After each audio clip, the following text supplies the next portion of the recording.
Yung pang mga bata ang nakaguran. Yan. Sige. Happy teachers.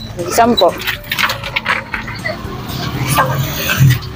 Morning mga katindahan! Welcome kayo dito sa RTW ni Madam Claire. Happy Teachers Day sa lahat ng ating mga butihing guro. Ayan, October 4, 2024 is nagse-celebrate tayo ng Teachers Day ngayon. Ayan, 'di ba? So sabay-sabay ba yung pag-celebrate? 'Di ba? Kasi yung meron namang siguro hindi kasabay dito sa petsa ngayong Friday yung pag-celebrate ng Teachers Day kasi sa pagkakalam ko is itong buong October is Teachers Month. Syempre nga naman dahil nga Teachers Month or Teachers Day ngayong araw is syempre tayo papahuli sa ating mga kaganapan dito sa ating tindahan. Ayan. So, noong February, Valentine's Day, di ba, meron tayong mga available na bulaklak. So, syempre may mga natira doon sa ating supplies. Ayan. At siya namang ibinida na naman natin ngayon dito sa ating tindahan. Ay, naku mga katindahan talagang ma-sold out halos itong ating bulaklak in just 1 hour. O, di ba, ilang bulaklak yan mga katindahan. Grabe. As in, isang puno yung ating basket. Isang puno doon sa labas pero yun halos naubos talaga yung laman. Sige po. Ano pong load? Ano po yung load? Ano nga po load dito sir? PN? Anong po PN ay 0975? Stapler? Ay.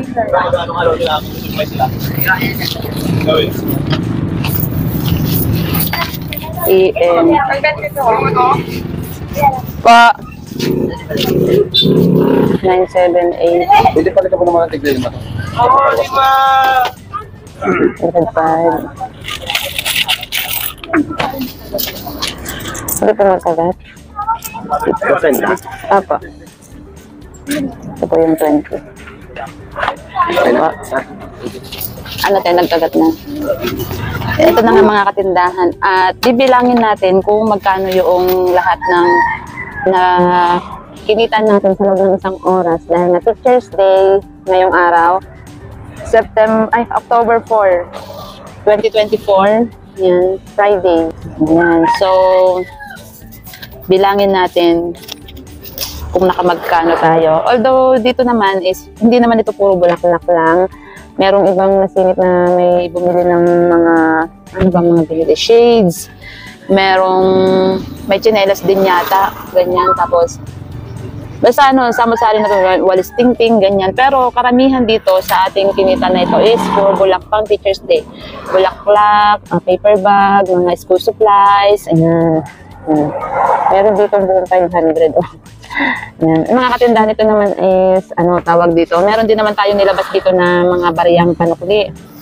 Yan, diba? So, pero ano, sakto lang naman, hindi naman nakabot ng masyadong malaki yung ating panukli. Mga coins lang yun kasi nga, ang binabayad din naman ng mga customer is, ano, is mga barya-barya din. Mga barya, 50, 100, ganyan. So, umiikot lang din yung pangsukli natin.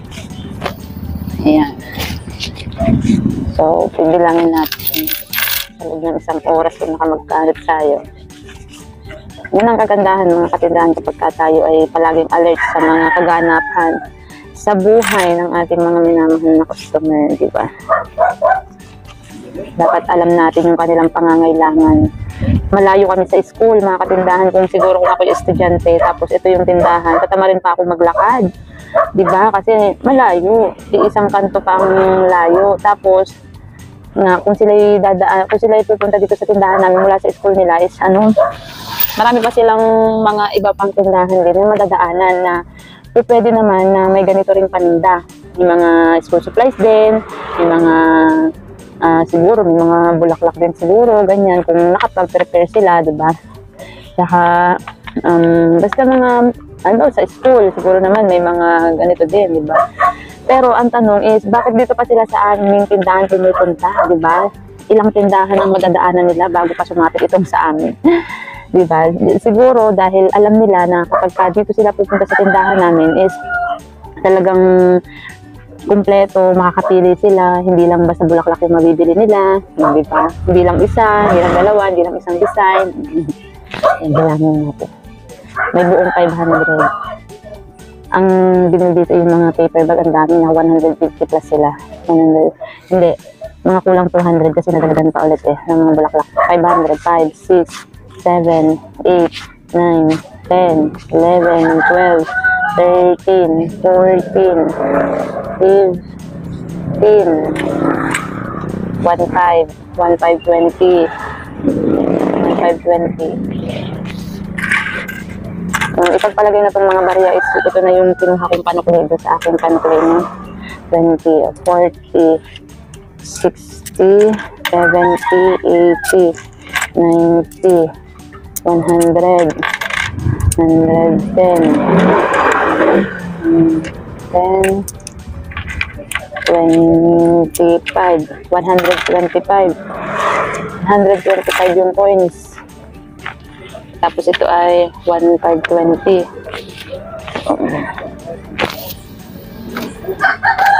1520 plus 100. Ano sabi?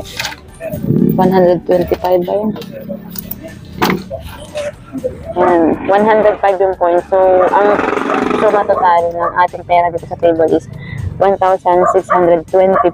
Ayan. So, pagpalagay na natin na yung panukli natin dito is yung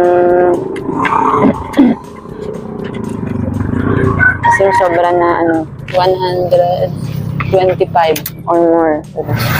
Time check mga katindahan is 7:48 in the morning. Ayan. So, bell na sa mga schools natin, elementary, high school. At ito na lang ang natitira. Hindi ko lang na-videohan kanina kung ilan tong mga laman ito. Pero punong-puno yan. As in, wala nang masiksikan. Diba? Mas marami pa siya dito sa colored na to. Pero yan nga, ang daming nabibili sa hubo sa ating bulaklak. Ang natira lang tared ay 2, 4, 6, 6 lang. Dito ang dami din nabibili dito sa colored na ito. 10-10 lang mga katindahan.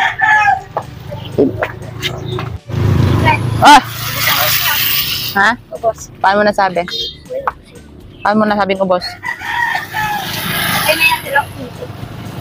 Dami ba nagbili? Very good.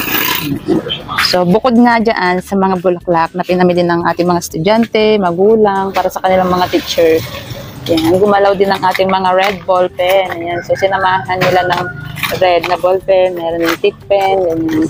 Yan. So, yan yung mga nabenta natin ngayong Teacher's Day. Tapos, eto pa. Etong mga lobo. Puro pula lang yung natira sa akin ng mga lobo. Diba? Pero, yan, nabili pa rin siya. Puso na maliit. Ito, puso na malaki. Diba? No choice na sila mga katindahan. Ito naman yung plain lang na balloon. So, yan na lang yung available ko na balloons. Pero buti na nga lang din at color red siya. Diba? Powerful. Tapos, bukod dyan, mga katindahan is, eto. Yan. Yan ang ating mga paper bag is gumalaw din. Yan. Yung ibang mga magulang, bumili dito ng mga paper bag para lalagyan ng mga anik-anik kung ano yung mga pwede nilang iregalo sa mga minamahal natin mga teachers. Bukod dyan nga mga katindahan ay, eto. Ubos ang laman ng ating chalk. Binili ng ating mga estudyante. May bumili ng chalk na naka-box. Ayan. Isang box. Mayroon din bumili ng mga naka-HBW pero wala, naubos na kanina. Napagbibili na yung maliliit na box. Tapos, ano pa ba? Ito. Dito. Ito. Ito, yan. Mga nabili din yan. Ito ay correction tape. Yan. Pan Teacher's Day. Tapos ito mga katindahan.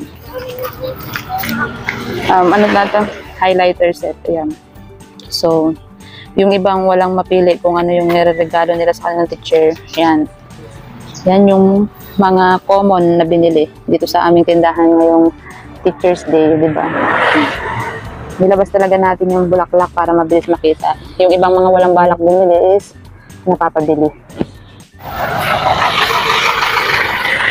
Ayan. Basura. De, bilis! Oh! Nandun sa may ulunan na ni Kuya Bok.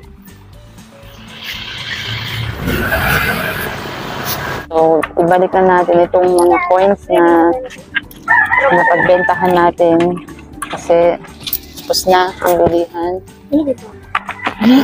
Hindi. Oo. Ayan, tapos may bumili nga ng isang shades at saka ng isang keychain. Yan, kaya nabariyahan na buo itong ating pera kanina. So, tabi na natin ito yung ating kinita, mga katindahan ngayong araw. Ang aga pa lang bongga na, di ba?